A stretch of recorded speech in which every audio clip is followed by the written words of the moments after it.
But it was every time I think I'm bad at cooking, I watch it like a K-pop idol try to cook, and I'm like, you know what, I'm okay. You know what, I'm pretty okay. It's not that bad. I'm doing alright, actually. Let's see if I've had multiple cooking. You have to be kind of shit at cooking for a while to be good at it. With any skill, to be honest. You have to be absolute garbo at it for a good hot while before you even remotely start to get good. And so I was also like that. I think I burned. Like, I had a stainless steel pan that was gifted to me years ago for my birthday.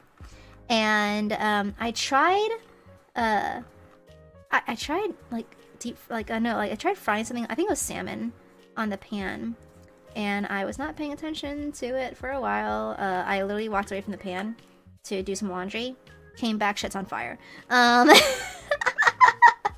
I've never used a fire extinguisher before that, but I used a fire extinguisher then.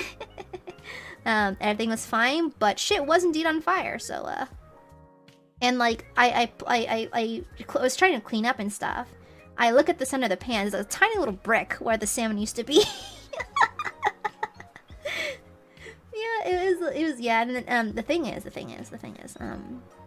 that stainless steel pan was pretty expensive. It was kind of a nice pan, and so I did what any reasonable person would do, and I tried to clean up and reuse it.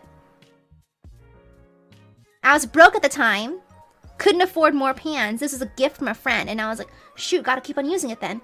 And so I tried my best to scrub the burnt shit off the bottom of the pan, and it didn't want to come off.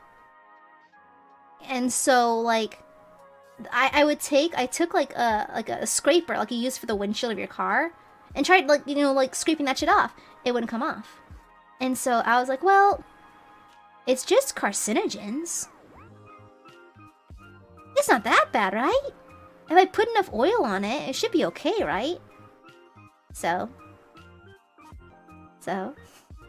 I continued using it for a couple of days. And then same thing happened, it caught on fire again. It's weird, because the first two times I used it again. I was like, it was fine. It didn't set on fire, nothing weird happened. But I used it again to like fry up, to make some fried rice or some shit. And like, shit caught on fire. I was like, well, I think that's enough for this pan.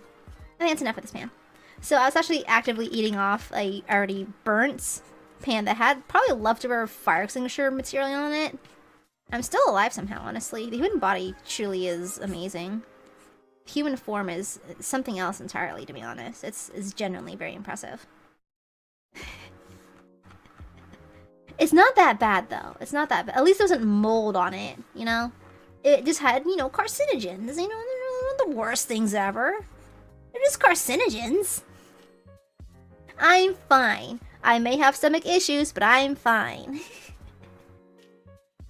And listen here, that was in the past. I am a sane cooker now. I am a good cook. I am a good say-so cook. You know? I'm a good cook. I cook for my friends all the time. Cook for my family all the time. Everything is daijoubu. And so, like, this looks saucy. Hold on. It's like, you know, my cooking now is fine. It's absolutely fine. It just, like I said, you have to be bad at something for a good long while before you even remotely start being good. So, I was bad at cooking for a little while.